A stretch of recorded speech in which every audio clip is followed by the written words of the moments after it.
Hai semuanya. Jadi ini pertama kali aku membuat diary video dan aku merasa aku ingin sharing tentang proses perjalanan hidupku dan aku ingin sharing juga tentang mimpi-mimpiku, tentang perjalanan karir yang mungkin teman-teman belum tahu sebelumnya. Aku ingin teman-teman di luar sana lebih mengenal aku lebih baik lagi. Mungkin kan sebelumnya aku juga belum pernah sharing tentang kehidupan aku gitu. Dan di sini aku rasa ini penting banget untuk aku sharing ke teman-teman semua, followers aku, fans aku, Chelsea Island Family Club dan semua teman-teman yang tersayang di luar. Maaf ya teman-teman semua, aku agak nervous sih soalnya aku bener-bener pertama kali banget bikin diary video sendiri yang aku ngomong sendiri di depan kamera, karena sebelumnya ya seperti yang teman-teman tahu aku nggak pernah bikin vlog atau YouTube kan gitu. Jadi this is my first time, so I hope you guys will like it. Menurut aku dalam hidup punya mimpi itu penting banget. Karena dengan bermimpi, kita bisa jadi terus semangat untuk jalanin hidup kita. Aku merasa tiap bangun tidur tuh jadi semangat dan tahu harus kemana hidup kita nanti. Tapi kadang-kadang di tengah jalan tuh banyak dari kita yang mungkin merasa capek, bahkan ingin menyerah. Ya entah karena mimpinya nggak realistis, ketinggian, atau ada aja masalahnya. Mungkin bingung mau mulai dari mana, atau nggak punya modal buat mulainya, atau giliran udah sempet nyoba nih, jalanin, dan hampir tercapai, malah gagal. Padahal udah ngorbanin banyak hal di situ. Sebenarnya ya, aku sendiri itu dari dulu selalu mencoba untuk jadi Chelsea yang lebih baik setiap harinya. Dulu aku mulai karir aku nih dari bawah banget. Bahkan banyak banget orang yang nggak tahu kalau aku tuh dulu pernah jadi reporter yang mewawancara banyak orang. Jadi dulu tuh aku pernah magang jadi wartawan, terus ada fashion stylist juga. Nah, sampai sekarang ada beberapa mimpiku yang belum tercapai. Aku dari dulu tuh ya, pengen banget jadi diplomat, duta besar luar negeri, terus juga pengen banget jadi sutradara film. Berkarya di industri perfilman, baik di depan layar maupun di belakang layar. Aku tuh pengen banget jadi seseorang yang bermanfaat buat banyak orang. Sebenarnya hal-hal ini tuh tidak bisa aku lakukan tanpa dukungan dari keluargaku, terutama mamaku.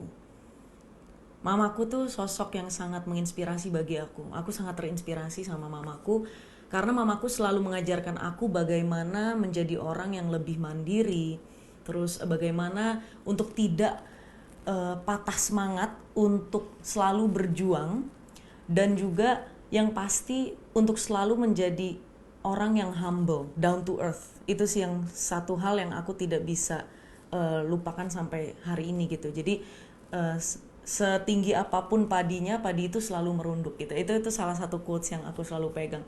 Dan selain itu, aku juga selalu ingat bahwa dalam hidup ini kita harus kerja keras, kita harus selalu usaha gitu, dan memiliki niat yang baik dalam setiap hal yang kita kerjakan.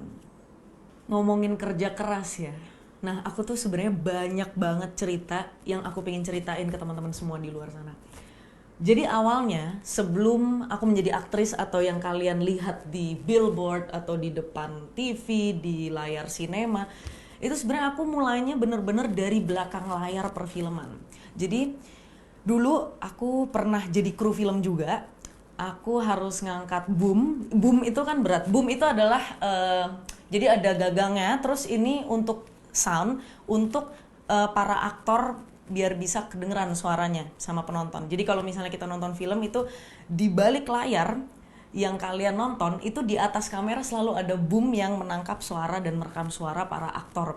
Nah itu berat banget. Bayangin aku harus angkat itu, jatuh, dan itu namanya kalau di perfilman atau di apapun itu namanya, jadi wah bocor nih, boomnya masuk ke dalam frame, gimana sih, diteriakin. Waduh deg-degan banget kan, gimana coba. Terus habis itu ulang lagi, gila, itu harus bener-bener angkat, harus steady, nggak boleh sampai jatuh, karena kalau nggak ulang dari awal lagi. Nah itu aku tahu banget rasanya kerja keras di belakang layar seperti apa. Selain itu, ini semua beneran ya, ini cerita ini semua kejadian nyata. Aku pernah juga magang di sebuah media. Aku jadi reporter, wartawan, sama aku magang sebagai fashion stylist. Ternyata susah banget jadi fashion stylist, nggak segampang yang kalian kira, yang kan cuma makein baju aja ke aktor atau artis atau kemanapun gitu. Enggak segampang itu.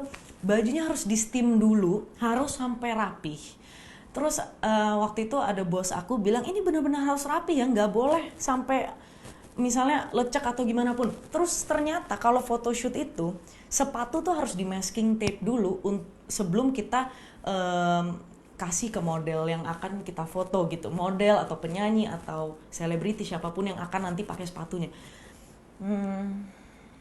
Oh ya, tuh. Aduh. Nah, jadi ini misalnya sepatunya itu harus di masking tape dari atas sampai bawah, pokoknya serapih mungkin biar nggak kotor. Bayangin, ternyata harus di masking tape dulu, dan semuanya, bayangin itu sepatu harus bener-bener semua dibersihin, karena abis itu kita akan balikin ke tokonya lagi, karena semua itu kita pinjem bajunya gitu. Bahkan baju itu juga masih ada tagnya gitu. Jadi nggak yang kayak ya udahlah cuma pakein baju aja gampang gitu. Nggak segampang itu. Ini seru banget menurut aku, karena aku jadi tahu bagaimana orang-orang bekerja di dunia yang sebaliknya. Sekarang kan aku di depan, tapi dulu aku pernah di belakang layar, dan itu sulit. Itu nggak segampang yang kalian kira, dan di depan layar pun juga tidak gampang. Itu membutuhkan kerja keras yang luar biasa dari bawah sampai sekarang, karena menjadi sebuah aktor atau selebriti atau penyanyi atau siapapun yang kalian lihat di depan layar itu, hidup tidak seglamor itu gitu.